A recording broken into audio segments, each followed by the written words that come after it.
and welcome to the NDTV Auto Show. I'm your host Mugdha Mishra and I've got a packed show for you today. And today I am with four very interesting EVs: iX1, BMW Countryman, Mercedes EQS 450 and Hyundai Ioniq 5. The reason I am with four EVs today is because next week is International EV Day on 9th September, and at NDTV Auto we will celebrate that day. By celebrating the entire week, we will get you a lot of stories from EV world, your experiences, range test and a lot of content on EVs. So don't forget to join us on our YouTube channel NDTV Auto. We will also get you a lot of EV related content on our website ndtv.com/auto. Now let's focus on today's show. Maruti has launched its mid-size SUV, a segment clearly dominated by Hyundai Creta. Maruti has another product in the segment, that's Grand Vitara, but Maruti wants to garner further market share. Will it be successful? Let me take you on a quick walk around. Whatever you have known about Maruti Suzuki till now, take that and throw it in the bin, because this car, Victoris, is going to change all of your perceptions. This one gets Bharat NCAP 5-star rating, 6 airbags as standard and is loaded with features. This is a mid-size SUV. The front reminds me a little bit of Brezza. You get the same treatment of headlamp DRLs that we have seen in some of Maruti's car, that 3-point treatment, but a new signature, a new design given to it. You get LED headlamps, fog lamps, and then you see this air vent on the side for better airflow. You don't get any grille. There is air intakes, but you don't get the typical grille. 17-inch alloys. There are two designs for the alloys and squared out wheel arches. Interesting looking rear. You get this connected tail lamp, which is not truly connected. It has this split effect. Then the back looks quite chopped off, quite straight down from here. Then let me also show you the luggage space. I can't use the gesture control right now because I don't have the key. This one is the hybrid, so you see the floor of the luggage cabin is a little raised. You will also get CNG with Victoris. CNG tank will sit here. And one interesting thing that I've noticed, that I can't see any spare wheel anywhere, so there is no spare wheel on this car. We'll get naturally aspirated 1.5 liter engine, then you will have the 1.5 liter with strong hybrid and CNG, a 55 liter CNG tank. The CNG tank, as I said, will sit under the floorboard, so you will have decent amount of space in the luggage cabin. So now let me take you inside. You get a lot of features inside the Victoris. You get this 10.25 inch digital display, then you have this 10.1 inch touchscreen. Looks very nice. Maruti Suzuki is giving you theatre on wheels. What that is a sound experience that is truly enriching. You get Dolby surround sound with Infinity by Harman, so you will have a really good music experience. You also get 64 color ambient lighting, a panoramic sunroof, dual paned panoramic sunroof. It's not very big, but I guess it's biggest for Maruti products that we have seen till now. Now you also get wireless charger.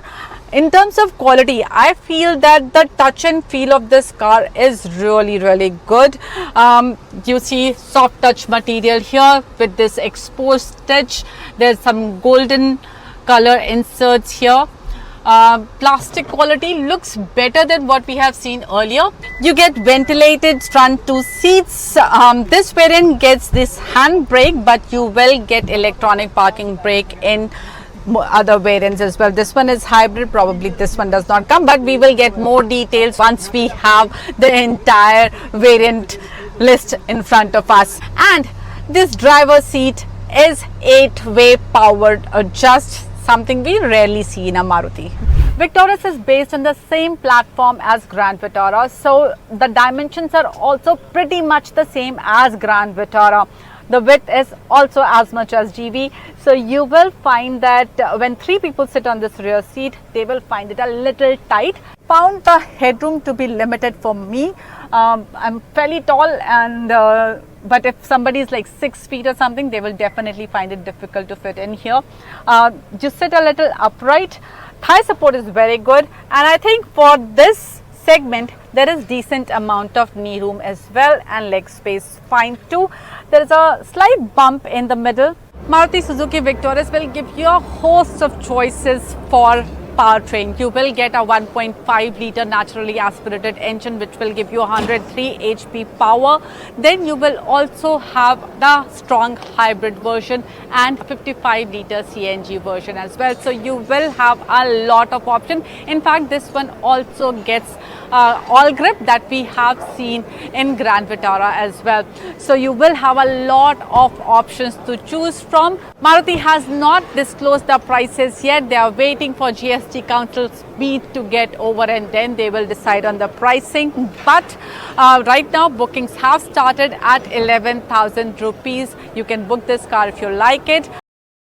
An SUV is supposed to look muscular, and this one also manages to look muscular, but it also does that while looking urban, chic and absolutely modern. I just love what the designers have done with Land Rover Defender. Last year, this SUV broke sales record. Over 1.15 lakh units sold of this massive Defender, and this one is a bit more special. This is Land Rover Defender 110X with a supercharged V8 engine and sits just below the most powerful Octa in the Defender lineup. Defender's look is an example of a brilliant balance of its iconic heritage and modern design. Its upright stance, boxy silhouette, floating roof and signature alpine windows pay homage to the original. This SUV is built to command attention on the road and tackle the toughest terrain with ease. Now, before we take the Defender on the road, let me first talk about its rear space. It is quite a climb inside, so this grab handle really comes in handy. Now, the wheelbase of this car is over 3 meters long, so they get truckloads of space here. Very good knee room. There's a slight incline in front, so you sit very comfortably here. Of course, there is the sunroof to improve the airiness, but there was no dearth of airiness anyways. When you look at these interiors, they don't look very plush, but more focused towards functionality, but the quality is still good. Soft touch materials greet you everywhere. Even the black plastic surface has rubberized finish for a premium feel. Windsor leather upholstery, 14-way adjustable front seats, a 3-zone climate control system and Meridian sound system come together to create an interior that's inviting while still projecting a rugged, purposeful vibe. You get an 11.4-inch touchscreen. Now, 11.4-inch touchscreen is pretty big, but because of the size of this car, it looks a little small, but it is very slick and it gets Android Auto, Apple CarPlay. This is where you see the output of 360-degree camera. While globally driver assistance features are available too, Indian Defender does not get those. There's a lot of space to keep your knick-knack. There is this small bucket here which is movable. So when you remove it and push it inside, you see this large area under the center console where you get your charging points as well. You have 2 cup holders, then a wireless charger, and this glove box is special because the space underneath is cooled and you can manage the temperature as well. In the Defender lineup, there are 2 variants that get V8. Of course, there's the Octa, which is the most powerful Defender, and then there is this one, Defender X Dynamic. Top of the line Defender Octa gets 4.4 litre twin turbo V8 engine, churning out 635 HP, and the Defender X engine produces 426 HP power. But it is also a lot more easier on the pocket. Where Octa costs you over 2 CR, this one comes at 1.79. You get air suspension and it does a phenomenal job of ironing out the imperfections. I've been driving this on the roads of Gurgaon, which are pretty broken in monsoon, and no pothole has been deep enough to make me feel any kind of discomfort inside. Well, this is a tall car with air suspension, so you do feel a little bit of movement, but it is no boat either. You still feel in control of the car and you have enough confidence to push it. There is sports mode on this car, and I think you should reserve that sports mode only for the highways because the response becomes rather sharp, and that can become a little bit of an issue when you're driving in the city. The Defender X Dynamic is indulgent, thirsty, but unapologetically big. If you're looking for a luxury SUV in a price range of around 2 CR and you want something with a soul, then this V8 supercharged Defender makes good sense because it's sufficiently loud, looks great and is mighty capable. Aether Community Day also had a few very important announcements regarding products and technology. The Aether stack, which powers all the user interface driven data in its electric scooters, saw a comprehensive upgrade. The Aether Stack 7 is voice enabled. The map has been revised and now brings home features like pothole, crash and tow away alerts. This is what the future of Aether looks like. A new platform altogether, and don't go by the look of it. They already had Rizta, they have the 450 series, but what those scooters could not address, the EL would. It's still some time away from production, but this one addresses quite a big problems that those scooters had. This would be a commuter scooter, which means it is modular, it can be spacious, it can be practical, and for this platform, Ather Energy has developed a brand new chassis. Rizta, Aether's most popular electric scooter, also had something new to offer. The top-end Rizta Z is now touch-enabled and existing customers can avail it using OTA update. The new concept was in the headlines. Aether Reduct is straight out of a sci-fi movie. It looks fast and fierce and has features from the future. Slick tires, adaptive suspension, haptic sense on the handlebars. There was plenty new and refreshing. This was a long time coming.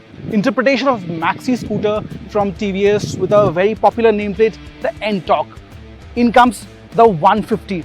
Now, at the heart of the matter is a rebored, restructured engine that 125 also gets. This is a bigger 149.7cc, air-cooled with a oil cooler supporting that, and it makes 13.2 horses and 14.2 Newton meters of peak torque. It's linked to a belt-driven transmission. We had a bit of sampling of it, but before that, let me tell you about the aspects of this scooter. The ergonomics is likable. The scooter tip scales at 115 kilograms, roughly 4 kilograms lesser than the Ntorq 125. The seat height is at 770 millimeters. I can plant both my feet quite nicely. Even if you're 5'2" or thereabouts, you'll not find problem in tiptoeing. Wheels are the same. It gets 12-inch wheels, front and rear. Well, we usually see 14 in the segment, but it's a trade-off. Company says 12-inch will give better handling, better zippy performance in the cities. Also, what it gets over the 125 Ntorq is front ABS. It gets a single channel ABS, 220mm rotor in the front, a drum at the rear at 130mm. Again, that's a miss. I think a disc for the rear could have been considered as well. There are two variants on offer. Basically, the lower variant does not come with a colored TFT. It's a TFT semi-analog system. It misses out on blinkers and connected features.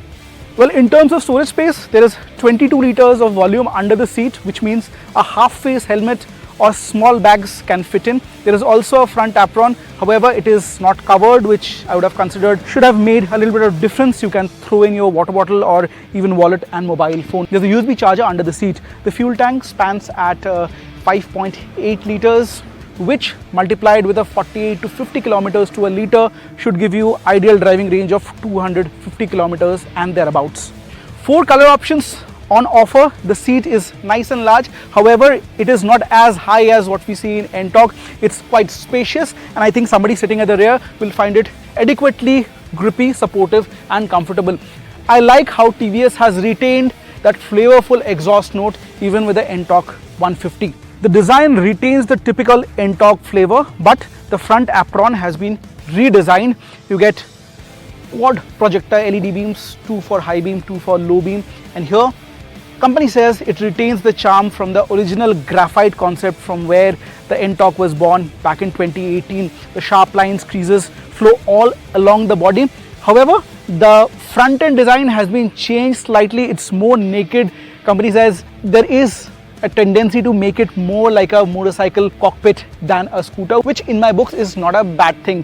Fit and finish levels are satisfactory. There is also joystick here which allows you to go through the controls that this scooter has. Plenty of information on display. This color TFT is vibrant even in bright, harsh daylight. I did not find any problem reading it. However, the USB charging point is placed under the seat, which I really don't understand should have been placed here. Makes it more accessible, more easy to use. Well, in terms of performance, the engine is likable. There is that nice growl to the exhaust. It's largely refined at speeds of 80-85 kilometers an hour. Even at that speed, you really don't find vibrations anywhere on the engine. You ring the throttle hard, maybe when you're close to triple digits, there are slight amount of vibrations on the handlebars and foot pegs. However, it's not bothering. The biggest advantage for the scooter over the likes of Aerox and Zoom would be the extra amount of space, where the floorboard area or the front apron space that you get here. It's nimble, it changes direction quite nicely thanks to those smaller 12-inch wheels. The braking is also sharp. Now you have two ride modes to play with. There is a more sporty power mode where you get an extra amount of boost. It comes with a starter generator, allows you to momentarily cut off the engine when you are stopping at a signal, saving that extra bit of mileage. When you move on to the higher power or sport mode, it converts into a boost mode where you get 0.5 units of extra power, allowing you that quick outburst for a few seconds, which will help you overtake in tight city traffic.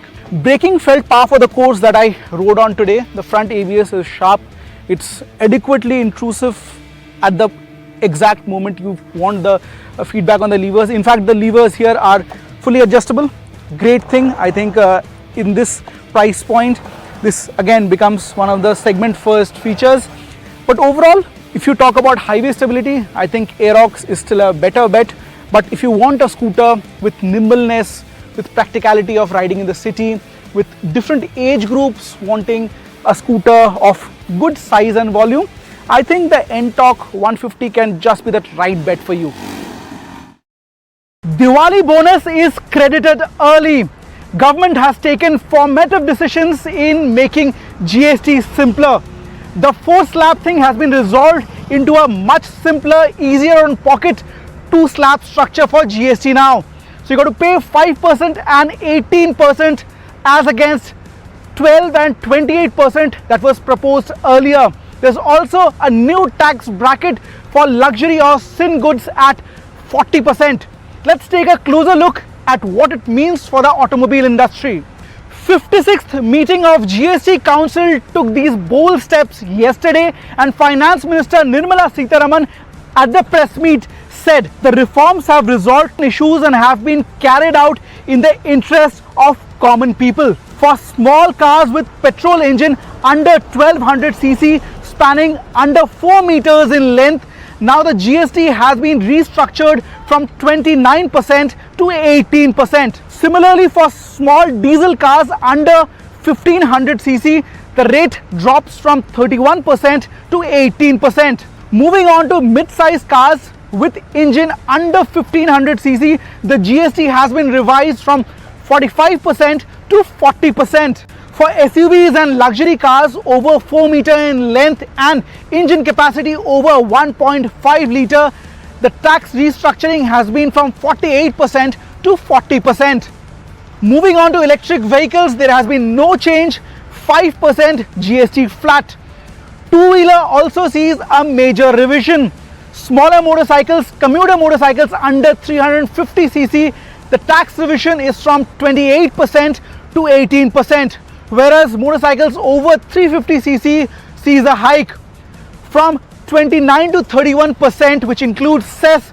The rate now goes to 40%. So it's quite clear government wants to give impetus to the bread and butter segment of the automobile industry. But it's just not cars and bikes who have been benefiting, but the logistics sector, which includes three-wheelers, trucks, buses, ambulances, they have also been benefited from the GST 2.0. A flat restructuring from 28% to 18%. These logistic and backbone transportation industry also sees benefit from GST 2.0. The GST 2.0 revisions kick in on September 22nd, which also marks the starting of Navratra across the country. So in other words, this is the festive gift from the government to the citizens. Now let's break down a case study. If you buy a small car, what it actually means for you. So when you buy a new car, the ex-showroom price consists of 4 factors: manufacturing cost, dealer margin, GST and cess. Cess has been completely dissolved and GST has been reformed for almost every vehicle, including 4-wheelers and 2-wheelers. The GST on small car was 28% plus 1 to 3% of cess. Now that entire bracket moves to 18%, which effectively means an ex-showroom drop of around 12.5%. So if you are buying a 10 lakh rupee ex-showroom car, the ex-showroom drop will be 1.25 lakh rupees. Also, this will have a rippling effect on the registration fee and the road tax. Overall lower price means waves of joy float across the market, boosting customer sentiments. But revision in GST has an impact on the overall exchequer as well. If you look at industry numbers, especially SIAM and FADA, which are industry bodies in the automotive sector, they say there would be a revenue loss of up to 25 to 30,000 crore annually on revision of GST on small cars. Whereas commuter bikes, the revenue loss can mount up to 20,000 crores. But there is another optics to look at it. Economists say higher volumes from cheaper cars and motorcycle will offset revenue losses and thus have a multiplier effect on our GDP. That was a quick roundup of GST 2.0 and its effect on the automobile industry. We set out on the roads of Delhi, go to few dealerships, talk to the head of the dealerships and also potential customers who are ready to make their purchases. How is the mood at dealerships? Let's find out. मेरे executive ने मेरे को अच्छे समझाया है कि 21st के बाद it will be like price हो जाएंगे, अपडेट हो जाएंगे एंड डिफरेंस अप्रॉक्सीमेटली जो भी आएगा 1 लाख रुपए तक या 60,000 रुपए तक, बट डीलरशिप का अपना डिस्काउंट कम हो जाए. So we will be waiting for it. Let's see what happens next. GST भी 20-22 तारीख के बाद आएगी, मुझे उससे पहले जरूरत थी इसलिए मैंने ले ली. ईवी में 5% का अभी जीएसटी इन्होंने लगा हुआ है, उसको तो इंक्रीज नहीं करेंगे. और जो सुनने में आया, जो हमारे पास इंफॉर्मेशन आई है, वो अंडर 4 मीटर की जो गाड़ी हैं जीएसटी वहाँ पे उन्होंने कम करने का सोचा हुआ है. लग्जरी कार्स रेंज में 40% का स्लैब इंट्रोड्यूस किया हुआ है, तो 4 to 5% के आसपास इसमें जो है रेट रिड्यूस होंगे. इसमें पिछला महीना भी अगर देखा जाए 15 तारीख के बाद से थोड़ा स्लम्प आया था मार्केट में. जो बाय करना चाह रहे थे कस्टमर्स, उन लोगों ने अपने डिसीजन को थोड़ा सा होल्ड किया था कुछ टाइम के लिए. और अभी भी थोड़ा सा मतलब जब तक ये इम्प्लीमेंट नहीं हो जाता तो कस्टमर होल्ड कर रहे हैं. जो कस्टमर्स हैं जिन्होंने अपनी परचेज को रोका हुआ, तो ऑब्वियसली वो दोबारा से आएंगे. तो कस्टमर्स तो हैं मार्केट में, ठीक है, वो परचेज करेंगे. तो hope for the best. Well, I hope you liked the show today. Do join us on our YouTube channel because we will get you a lot of info on EVs. I will see you next week. Till then, take care, drive safe. Bye-bye.